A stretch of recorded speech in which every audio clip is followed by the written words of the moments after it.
This is your favorite show, the show that brings you the top Kenyans and East Africans and Africans in general who are doing great things for this continent, for our country, in music, art, community service, and leadership.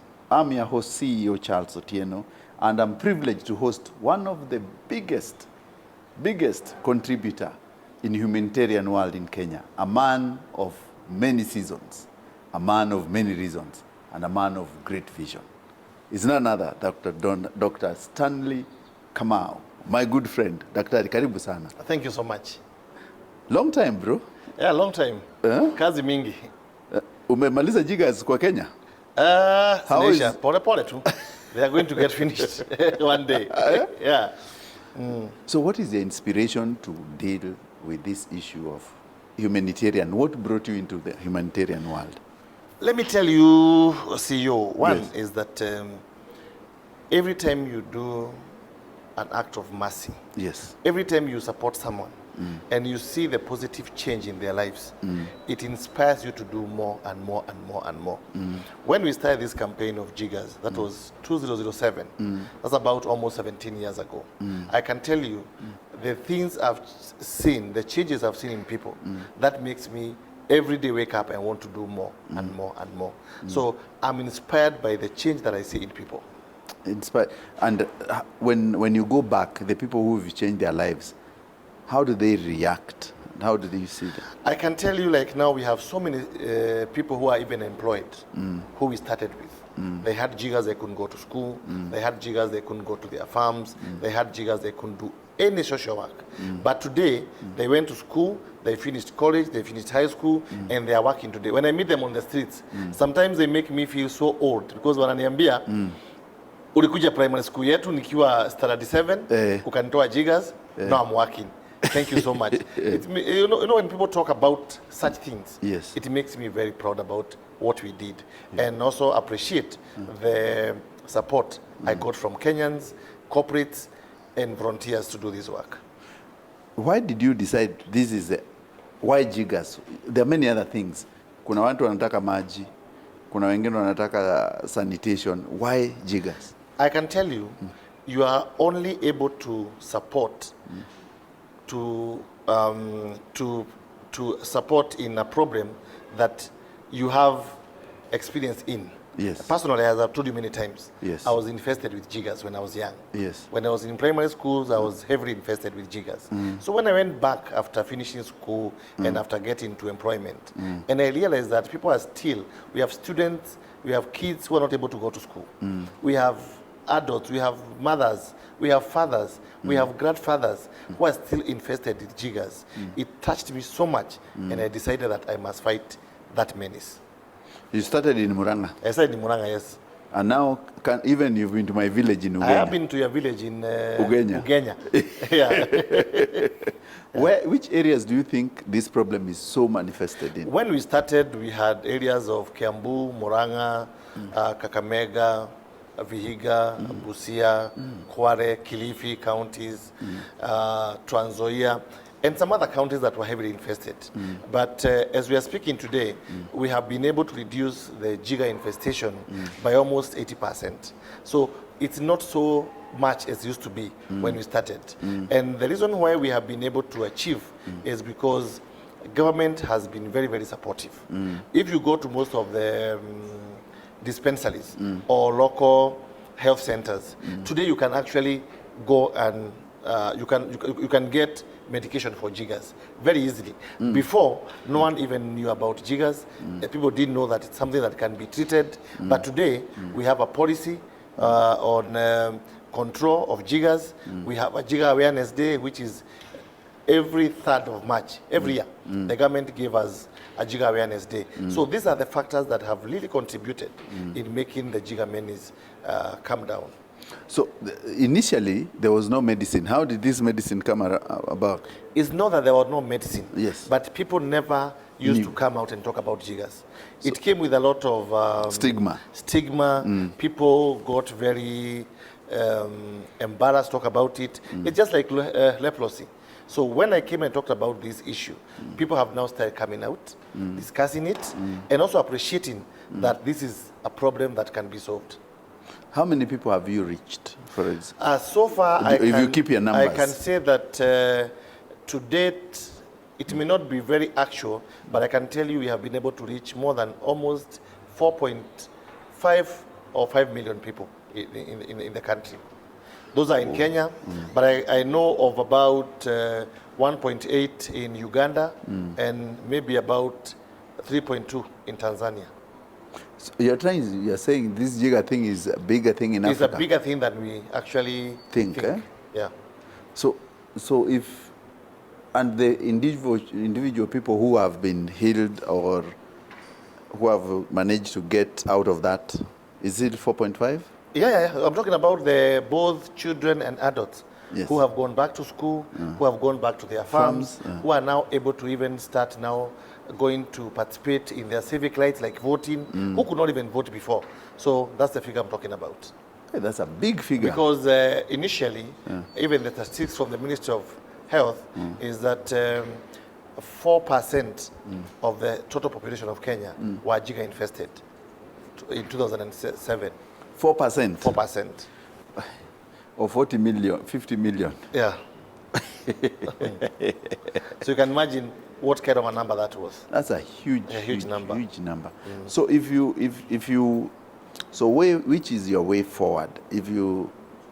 What are you planning to do going forward in this jigger? Are you going to diversify? What I've done is that first of all we must identify and appreciate that jigger infestation or jiggers is just there are so many factors. There are underlying factors that cause jigger infestation. One is poverty. It's very difficult for you, Charles, today to find somebody driving a car with the jiggers. And then they have jiggers. Never. It's very hard for you to find somebody who stays in a big house, a mansion, with or jiggers. he has a stone house and has jiggers. Yeah. It's very hard for you to find somebody in a suit having jiggers. It's very hard for you to find somebody who actually gets 3 meals a day with jiggers. So jiggers has got a lot of factors. One is poverty. Most people with jiggers are extremely poor. They are actually at the bottom of poverty. 2 is sanitation. Most people who are infested with jiggers do not even have access to running water. 3 is shelter.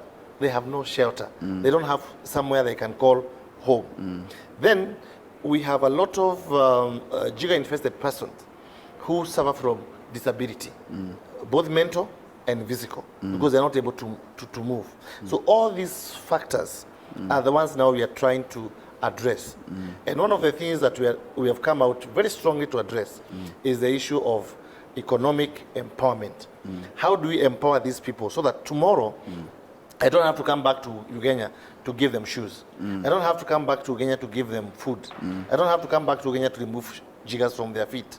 If they can afford soap, water, small things like basin, they can afford shoes, they can all those things, they'll be out of jiggers in the next few years. And that's what today we are addressing very, very seriously on economic empowerment for these people who are very, very poor and extremely poor in the villages. So when you are very big with the provision of shoes for the elderly. In Murang'a, I saw you are giving some people animals to for economic development. What was the conceptualization like? How did you decide this is the best way to alleviate this poverty? And what are the numbers? The issue of shoes is a way of intervention because you can't give shoes forever. Yes. And I can tell you so far, I think we have been able to give 8.5 million pairs of shoes and slippers in this country. And I thank the government because now, the other day I heard the president say that they will start distribution of shoes to primary schools or to pupils who are going to school without shoes. But you cannot sustain a campaign by giving shoes. That was just an intervention to make these kids who are going barefoot to wear shoes, at least as a way of prevention. But the major issue is how can they be able to afford shoes, even in the future? Because how many shoes can you give? You can never give. You can never give enough. Yeah. So that's why we are very big now on economic empowerment. What we have done is that all the families that have been jigger infested, we bring them together, we cluster them in maybe 100 or 50, they form a self-help group or a circle where we now give them animals like pigs, cattle or goats, rabbits, chicken, where they can be able to have some income. And with that income, they can be able to buy themselves shoes, have some food on the table, create income, and then it's more self-sustaining instead of everyday handouts. Others we have done for them bananas, avocados, and all those fruit trees that can help them be able to self-sustain also. Yeah. So how do you decide that this person needs chicken to keep, this one needs goats, this one needs pigs? I can tell you, and this is the biggest mistake that people make, we don't go and tell them this is what we want to do for you. It's always important to ask the beneficiaries what they feel is better for them. When you engage them from the beginning, and when they own a project, it becomes successful. So when I'm giving somebody chicken, I've already done my own research. I've already sat down with them and asked them what is best for you. Because you can give me 100 trees, seedlings, but I don't have anywhere to plant.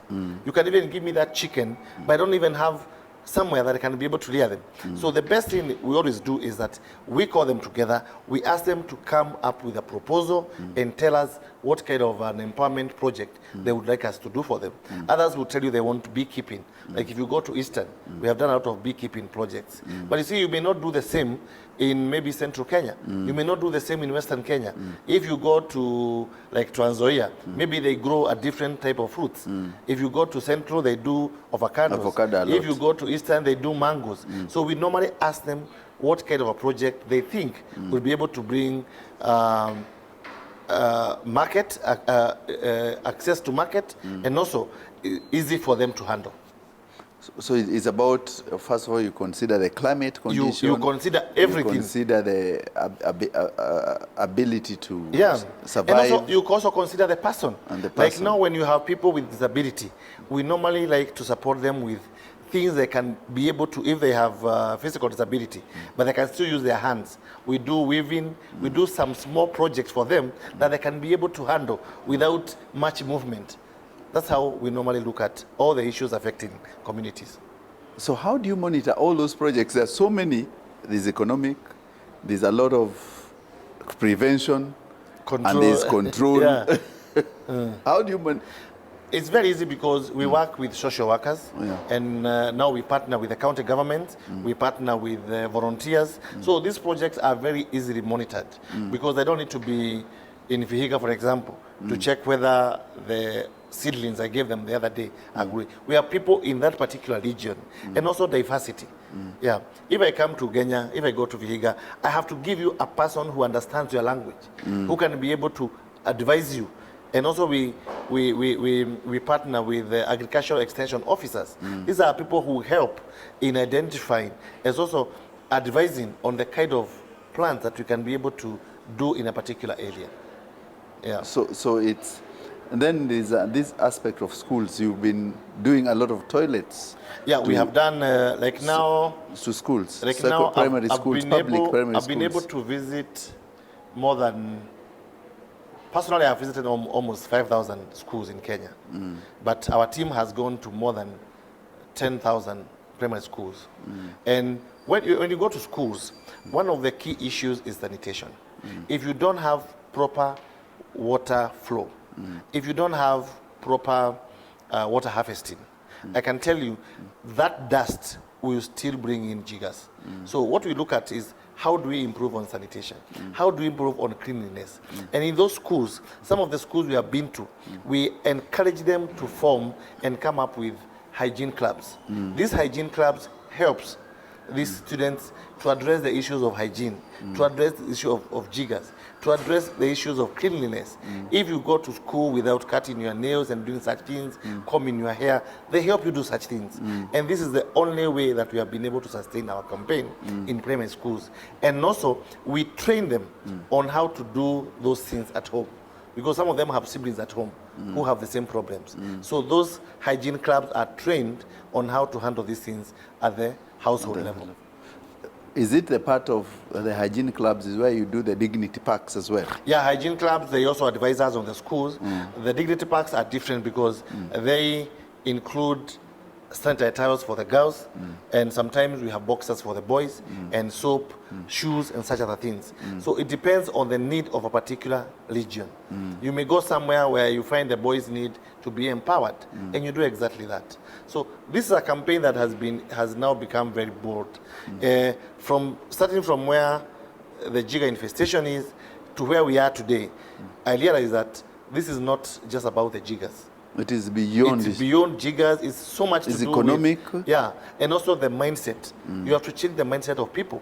There are people who still believe that jiggers is an embarrassment. So we have to talk to the provincial administrators, the public health officers, the community, to show them that being jigger infested, it's not a curse. It's not witchcraft. This is just normal, and it's something that can be treated, and these people can go back to working or go back to school. So, over those 5,000 schools, how many toilets in total have you built? I can't tell offhand, but I think we haven't done so many, but I think we have done more than 850 toilets in different in different schools and regions. No, we have captured all the counties. Every county, at least. And you see also, we also have this project that we call the ambulance machiney.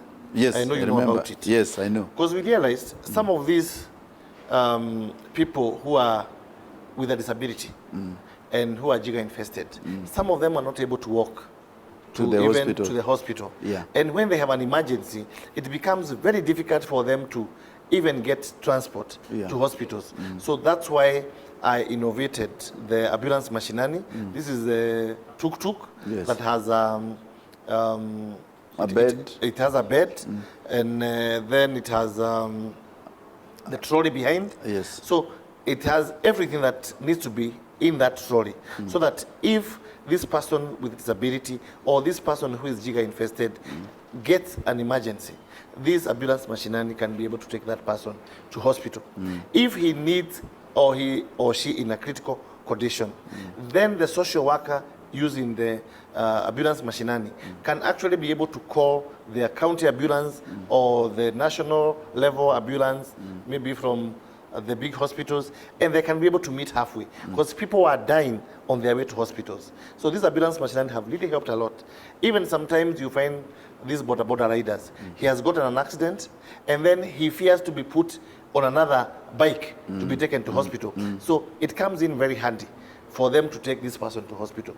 And I can tell you, for the last few years, we have had those ambulance machiney. I think there are cases of 180, of 180 people, mothers, who have given birth inside the ambulance machiney being taken to hospital. Because we have maternity kits, we have first aid kits, so you can actually deliver in the ambulance machiney, and we have social workers who are very well trained on to how to handle those mothers. And also, those ambulance machiney, some of them we have fitted them with the portable ultrasound. So if somebody has any complications, they can actually be assessed at home and the report given to hospital. Yes. Others have got what we call the pneumonia charms. These are the small kits that you check on the pneumonia in children. So if a child has any signs of pneumonia, they can use that charm to test on the kids, and then they take the kid to hospital if there's an alarm. So these are the simple things that we are talking about. Even the county and the national government, they should look at the last mile services, where you give the people services at the grassroots, at their doorstep. At their doorsteps, so that if somebody gets sick, they can be able to be treated at the doorstep. And this is maybe one of the things that the president has done recently, to launch a campaign for the social workers to be able to take care of some of these small things at the grassroots level.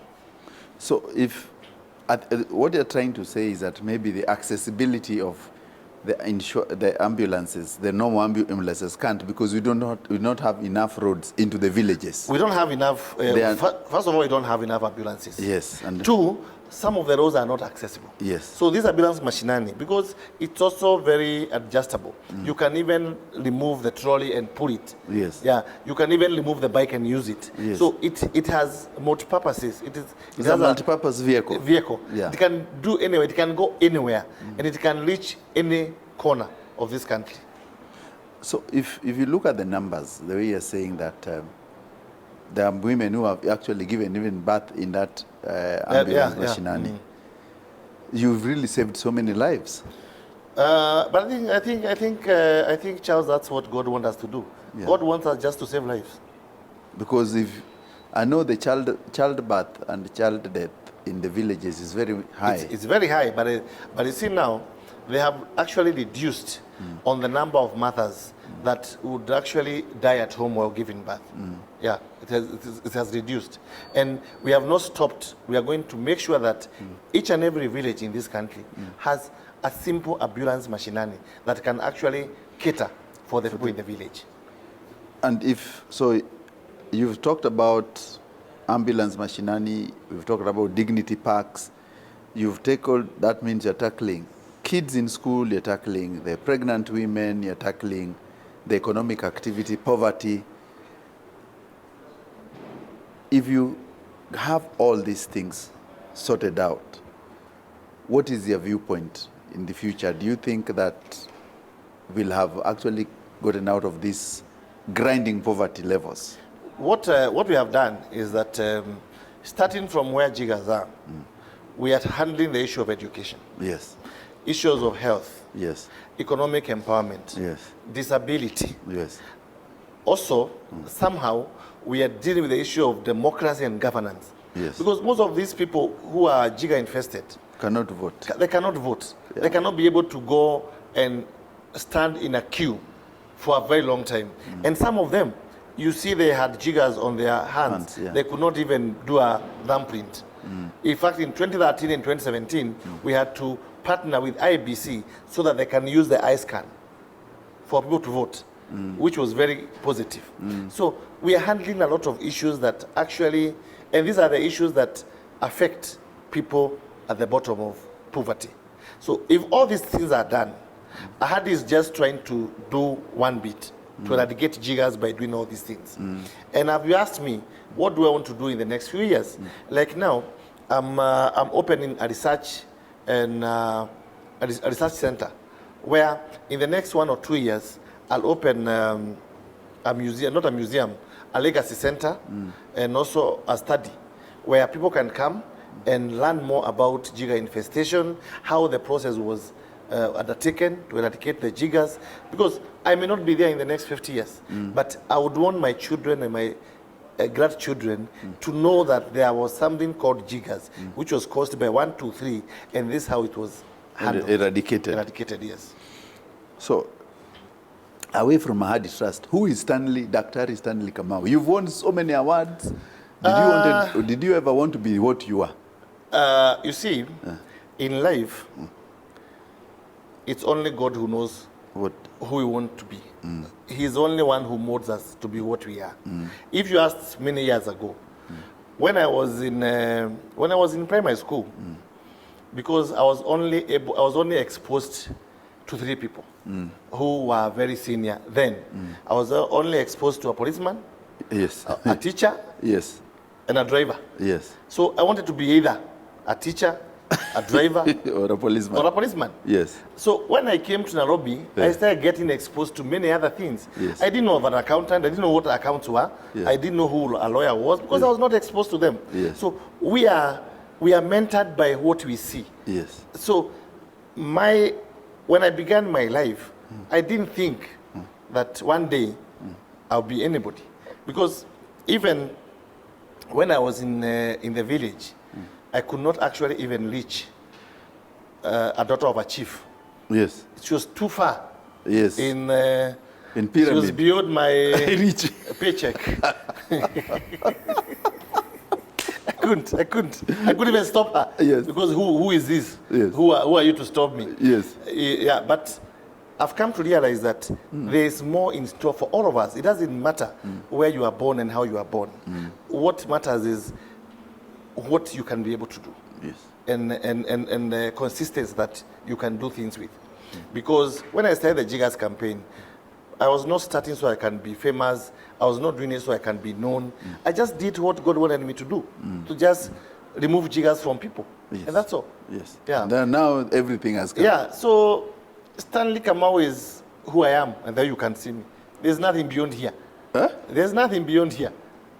There's more to you than What? that. Nothing. You cannot be. So how did you, before Jiggers, what were you doing? People would like to know your journey to Jiggers and after. You see, before Jiggers and after Jiggers, I have my own businesses. Yeah, and I have been doing business for a very long time. And those businesses are the ones initially that also supported the anti-jigger campaign. And they continue to support even today. So most of the things you see me doing even today is not money that I've gotten from Ahadi Kenya or from donors. This is the money that has come from my businesses. I'm a business person. So I've been doing that for a very long time. And that's what sustains my campaign a lot. Because I didn't open Ahadi Kenya so that I can raise money and do projects. I found a problem already in my village, and I had my own money to start fighting that problem. And then I called on people because I realized it's a bigger problem than it was, than I thought. If, for example, if I found that there were only those few members in my village who had jiggers, I could not even have started anti-jigger campaign. I could just have gone to my pocket, eradicate that problem, and move on. Yes. And this is something I keep on insisting and telling people and urging, even the young people. Go back to your village, find what challenges your village is facing. In a small way, see how you can be able to help that village come out of that problem. Unlike very many, you know, the problem with Kenyans today is that you find a multi-billionaire does not even have a research center to help the community.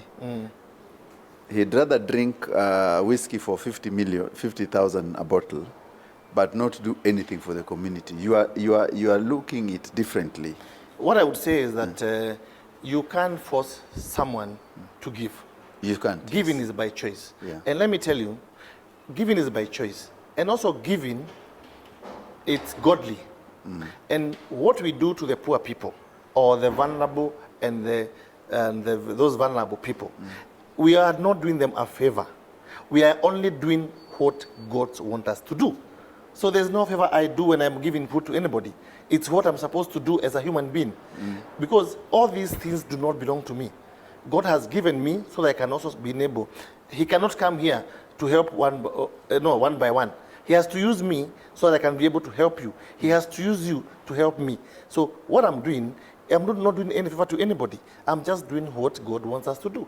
And this is the act of humanity. And kindness. And kindness. Everybody should do it. Yeah. It doesn't matter how big. We don't have to have money to do it.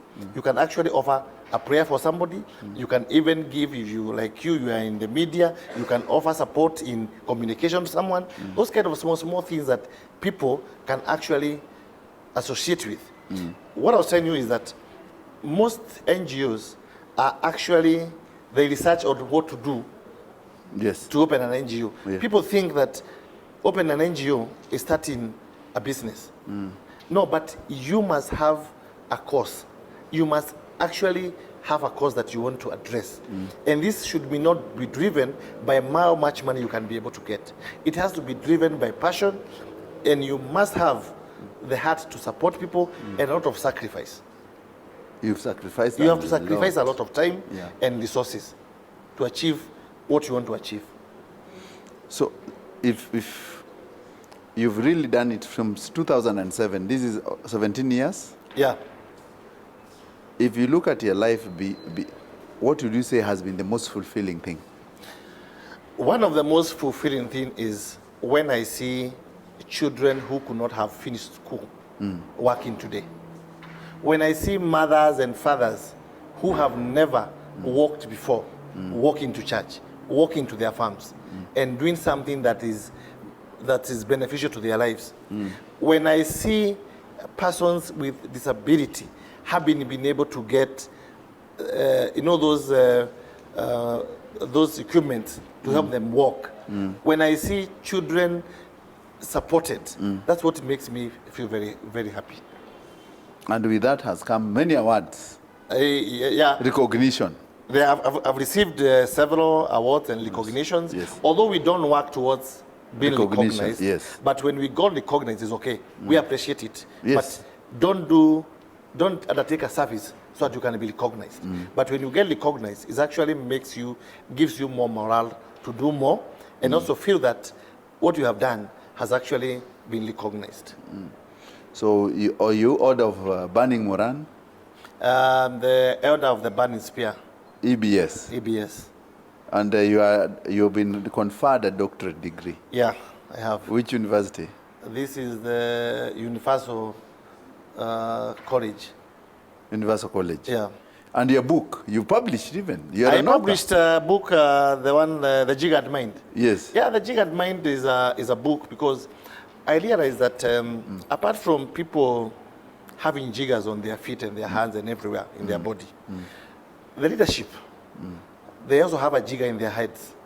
Because when you block someone from doing good, like now if you go to a village and maybe your member of parliament thinks insecure, In Legega up there. yeah, they think that you're becoming the next MCA, they think you become the next MP, the next governor of CIA. Those people who think like that, those people who think that you can never undertake a project unless you have a political ambitions, Yes. then they have a jigger in their head. And we need to remove those jiggers for us to be able to heal the jiggers in our feet.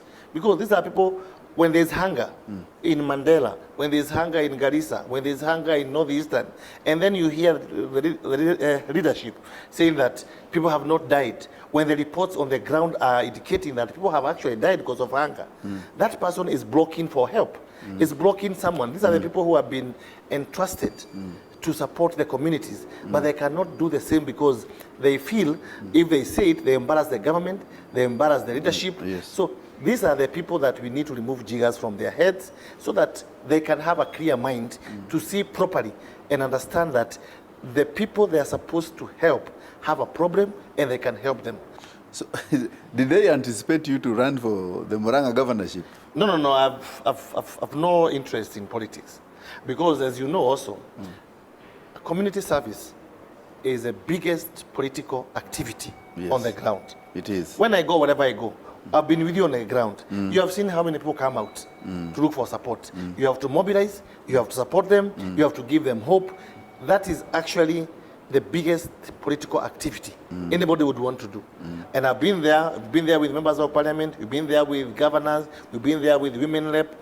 So for me to want to learn, unless I want to run for the presidency, where would I go to Busia? Where would I go to Kware? Where would I go to Kilifi? Where would I go to Lamu to do all this work? If I just want to be a governor in Murang'a, I can do all this work. I can do all this work in Murang'a. Yes. And if I put all those resources in Murang'a, Murang'a, then I would win. Yes. Where do I have to go all the way? To Ajia, to Garissa, to do the same things, to support the elderly, support people with disability, support mothers, do all these things. If I just want to be an MP for Madhya, where would I do all those things?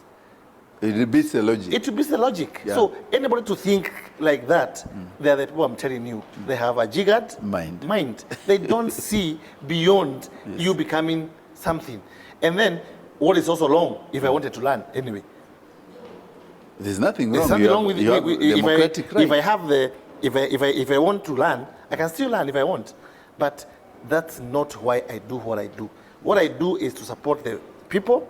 And when time comes, if I ever want to learn, I'll still learn. But people should not always think that you are doing something that because you want to learn for a political office. Do they ask you when you go to the regions, do they ask for political patronage? I've had people who even come to me to tell me to learn. Yes. I've even had people endorsing me. Yes. I've had all those things. Yes. But you see, my eyes are on the goal. What do I want to achieve? I want to see that no one sleeps hungry in this country. I want to see that no one has jiggers in this country. People with disability, they have been catered for. I want to see that the old people over 70 years are registered for cash transfer. These are the things that I want to see. I am not doing this so I can become an MP or a governor or a senator. No, that's very simplified way of thinking. Let's think about the bigger things. And the bigger things to think about is when you think about the poor person who can never reward you back. Who has nothing Who has even. nothing to reward you. Yes. But when you think about people who you want them to reward you, then you lose the lose the purpose plot, in life. Yeah. So so your vision is very clear, Daktari, but what I'm trying to come in and find is that you said from Murang'a you wanted to be a teacher, or you wanted to be a policeman, or you wanted to be what else do you want to driver. be? A driver. Yeah. Now you went into business. What was your first business in the city of Nairobi? I've done many businesses, and I've sold bananas, I've hawked bananas, I've chomed meat. I've done many things, but the biggest business I've ever done in this country is that I'm among the first few people who set up property business. Yeah, I set up a property agency which has been there from 1996 to date. So that's what I do, and that's my business. And then I have had many other businesses that I undertake in line with what I do. So all these things have made me who I am today, and they're able to sustain me and also give me something small to sustain the poor people. I remember you helped when P Square was coming the first time. Yeah. You gave someone some money to manage to pay the artists so that later the show should not abort. Yeah, don't remind me that, because the person I supported disappeared and I've never been seen in this country ever after. How much did you give him? He disappeared with 1.5 million. Done. Yeah, I don't want to mention names, but he disappeared. But it's okay, because they came here and they were able to raise the issue of jigger infestation. The awareness was there. So, and I think when everybody is looking to make money, it's okay. Sometimes you lose, other times you gain. Yeah, but you can't keep on being there and demanding.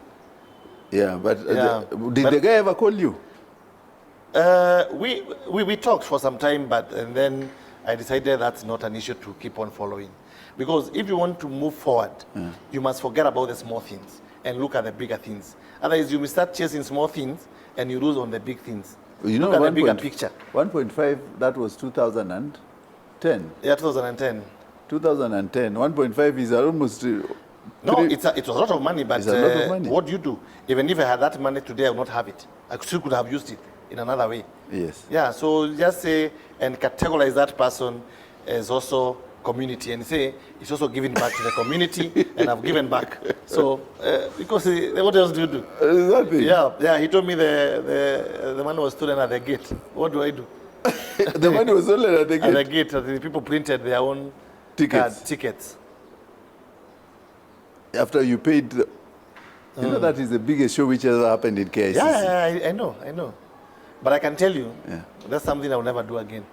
I will never bring in international artists to Kenya.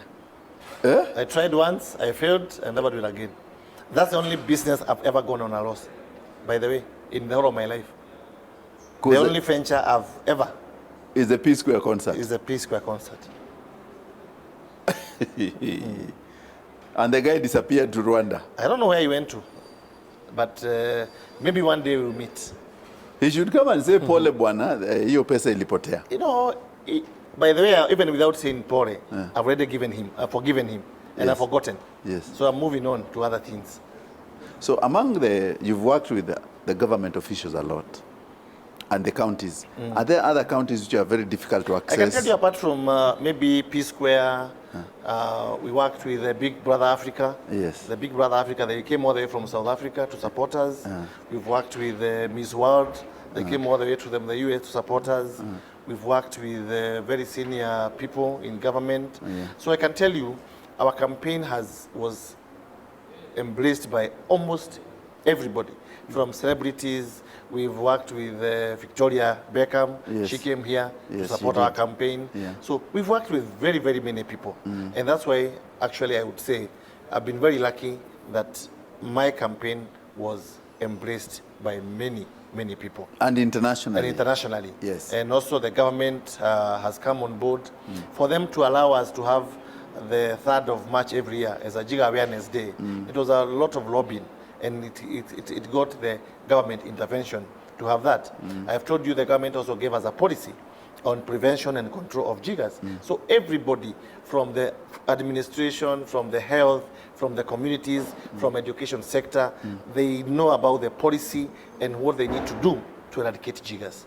And that's the most important thing. So even if I never do anything else, with the Jigger Awareness Day and the policy, I can tell you my campaign, even if I had it today, even in the next 50 years, with all the policy and Jigger Awareness Day, I did my best. And you've done great. Yeah, I've done great, yeah. You've done great. So if, as we close the conversation, what do you tell your children when you go home? You know, when I talk to them, I tell them about how my day has been. My day is normally very busy. And maybe, as you asked me about what I'm doing now, I'm advising the wife of the Prime Cabinet Secretary on community service. And you know, I've been an advisor to First Ladies, former First Ladies Beyond Zero campaign. And all these things, the ones I've been doing on the ground, are the ones that bring them, make them work with me, because they understand what I do with the communities. There is nowhere in this country, I can tell you, there is no county I've never been.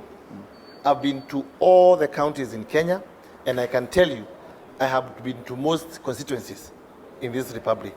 I think I'm one of the most traveled person in this republic. There is nowhere, if you go to Busia, you will find women who are doing cotton farming that have given them seeds. If you go to Transoia, you will find people who are doing passion fruits, we have done. If you go to Nyamira, you will find women also doing passion fruits. If you go to Kisii, you will find women with tanks. If you go to Lamu, you will find women who are doing something that I have supported. So everywhere, if you go to Ajia, you will find groups of men who are doing camel and goat farming, which I have supported them. So I've supported people in the whole of this country in different ways. So, and I know every part of this country. Today, if you tell me to organize for you something in Eldoret, I don't need to go there. I just need to call the people I've supported in Eldoret, and they come out. And apart from that, every year, we pick students to educate in the whole of this country. We pick a student, an orphan, every year, one orphan from every county that we normally educate, all the way from secondary school to the university. So I have like 5 or 10 students from each and every county. Some are at the university, some have finished, which we are educating. That's so when you go home, you tell your children, this is it. And my children know. Yes. If I'm supporting CEO in education, even tomorrow if I'm not there, the help must continue. What would you say if you met the president? How do you change today, the course if of this country? If I met the president today, yes, I'll tell him 2 things. One, to listen to the people at the grassroots. Listen to the people themselves. Yes. At the level, at the what do you call it? I normally call it the last mile. Yes. Yeah. So the services that are rendered to people must actually be rendered to people up to the last mile. And that one, by the way, he has started by what he's doing with the universal health coverage. That one, he's already doing that. Yeah. And then I'll tell him to have people who can actually tell him the truth about what is happening. Yes. Yeah. If something is going wrong, he should have people to tell him, this, Your Excellency, this is wrong, or how we need to do things. But I can tell you, we have so many people. Like now you see the issue of, where I'm talking about telling him to listen to those people. One, the people, we have the cash transfer for both elderly with disability and the elderly. Let me tell you, CEO, these 2 people are also at the bottom of poverty. When you start to do cash transfer, you go to the TV, you go to the radio stations, you send messages. This group of people who need that cash transfer, one of them, they don't have a TV. They don't have a radio. Yes. They don't have a phone. Yes. They don't read newspapers. Yes. So even if you call them for a baraza using that medium, Yes. they will not come because they are not aware. Yeah. So the communication to those people has to be physical, has to be the outdated type of communication. People must go to the villages, people must go door to door. The chiefs, assistant chiefs must be the ones who are going to give that information. Because even when a chief calls for a baraza, these people with disabilities, they cannot go to the baraza. The old people cannot go to a baraza. How do you address them? How do they know there's something that is happening? How do they know that there's cash transfer? How do they know all those kind of things? So that's what I'm saying. If I met the president today, I would tell him one thing: let the administration be the carrier of messages to the people at the grassroots. If you tell Kenyans, what did you tell Kenyans? What should they brace for? And what they expect from... What I would tell Kenyans is that let's not always look out at what people can do. Yes. What can be, because like, if I give you an example, when even here KTN News brings a story about hunger in a particular area, people who watch news, they just say, watapata mtu wa kumsaidia. Au wanataka usaidizi. Yes. But they never ask themselves, what can I do to help that family? People always think that there's someone else who is supposed to help, not them. What I'll tell Kenyans is that if you are exposed or if you are able to see anything that needs help, it's for you as an individual, first of all, to see how you can be able to help that particular event or that particular scenario. It's not, there are no other people who are meant to help. There's no category of people that do particular things. When it comes to the issue of humanity, there is no Kamau, there is no CEO or anybody else who is supposed to do it. It's you as an individual.